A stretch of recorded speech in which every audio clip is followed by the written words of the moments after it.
Praise the lord. మన ప్రభువు అయిన యేసుక్రీస్తు పరిశుద్ధమైనటువంటి నామంలో ఈ ఉదయకాలపు కృపావార్తను వింటున్నటువంటి మీ అందరికీ దేవుని పేరిట వందనాలు చెల్లిస్తున్నాను. ప్రభు మనకిచ్చినటువంటి వాక్యాన్ని మనం పరిశుద్ధ గ్రంథములు చదువుకుందాం. రోమీయులకు రాసిన పత్రిక 5వ అధ్యాయము 8వ వాక్యాన్ని మనం చదువుకుందాం. అయితే దేవుడు మన ఎడల తన ప్రేమను వెల్లడిపరచుచున్నాడు. ఎట్లనగా మనమింకను పాపులమై ఉండగానే క్రీస్తు మన కొరకు చనిపోయెను. హల్లెలూయా. దేవుని బిడ్డలారా, ఇక్కడ మనము ఈ వాక్యాన్ని చదువుతున్నప్పుడు మనం ఇంకను పాపులమై ఉండగానే క్రీస్తు మన కొరకు చనిపోయాను. నేను అంటాను, క్రీస్తు మన కొరకు ఎందుకు చనిపోవాలి? పాపులమై ఉండగా అని మనం పాపులముగా ఉన్నాము కదా, ఎందుకు చనిపోయాడు అని అంటే అక్కడ ఈ ప్రశ్నకు సమాధానం అండి ఏం సెలవిస్తుంది అని అంటే వాక్యము, దేవుడు మన ఎడల తన ప్రేమను వెల్లడిపరుస్తున్నాడు. హల్లెలూయా.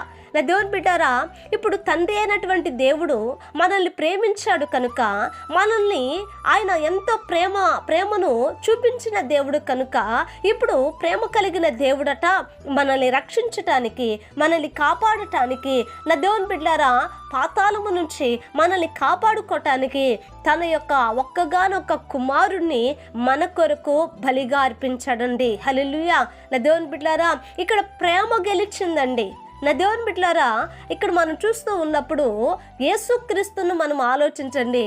ఆయన ప్రేమతో ప్రాణం ఇచ్చాడే కానీ బలవంతంగా కాదండి. బలవంతంగా కాదు కానీ తను తాను ఆయన ఎంతగానో ప్రేమగానే అర్పించుకున్నాడు. ప్రేమగానే ఆయన శ్రమలను కానీ, లేకపోతే నిందలను కానీ, అవమానములను కానీ, అక్కడ ఉంటున్నటువంటి ప్రతి పరిస్థితి కూడా విరోధమైనవే, వ్యతిరేకమైనవే అయినప్పటికీ కూడా ప్రేమతోనే వాటినన్నిటిని కూడా ఆయన నా దేవుని బిడ్డలారా మరి చూపించుకుంటూ వెళ్ళాడు. కారణం ఏమిటనంటే ఆయన రక్తము ద్వారా మనము రక్షించబడాలని, ఆయన రక్తము ద్వారా పాపములలో నుంచి విడిపింపబడాలని, ఆయన రక్తము ద్వారా మనము పరిశుద్ధమైన జీవితాన్ని మనం చేయాలని నా దేవుని బిడ్డలారా ఆ మన ఎడల ఆయనకున్నటువంటి ప్రేమ ఎంత గొప్పదంటే తన ప్రాణాన్ని విడిచిపెట్టేసింది. ఆ ప్రేమ, హల్లెలూయా, తన ప్రాణాన్ని విడిచిపెట్టేసింది. అంటే నాకు నా బిడ్డల మీద ఉన్నటువంటి ప్రేమే గొప్పది కానీ నా ప్రాణం కాదు అని ఆయన తన సిలువలో ఈ త్యాగమును మన కొరకు ఆయన చేస్తూ ఉన్నాడండి. నా దేవుని బిడ్డలారా, ఈ వాక్యం వింటూ ఉన్నప్పుడు ఇంత త్యాగం ఎవరు చేయగలరు? ఇంత త్యాగము ఎవరిలో మనం చూడగలమంటే ఎవరిలో మనం చూడలేమండి. ఎందుకనంటే ఆయన మాత్రమే చేయగలడు, ఆయన మాత్రమే చేసి ఉన్నాడు మన కొరకు. హల్లెలూయా.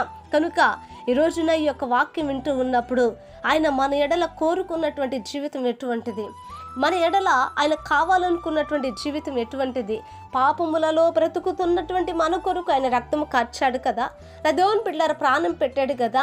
ఇప్పుడు ఆ పాపములలో నుంచి విడిపింపబడి ఆయన రక్తము చేత కడుగబడి పరిశుద్ధులముగా నీతిమంతులముగా మనము తీర్చబడి ఇప్పుడు దేవునికి ఇష్టకరమైనటువంటి వారిగా బ్రతకటానికి ప్రభు మన ఎడల కోరుకుంటూ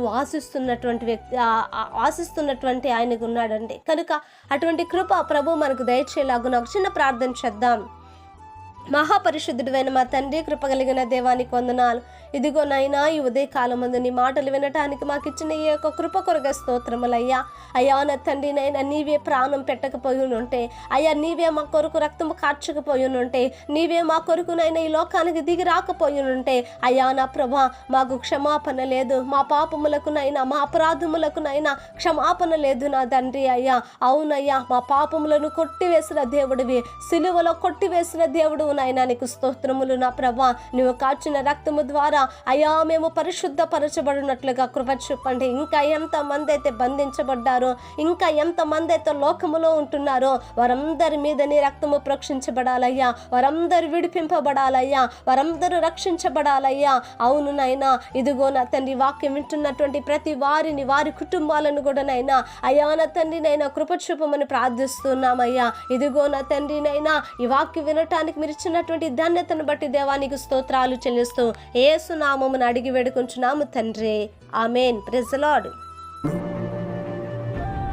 దేవుని కృప మీకు తోడై ఉండును కాక.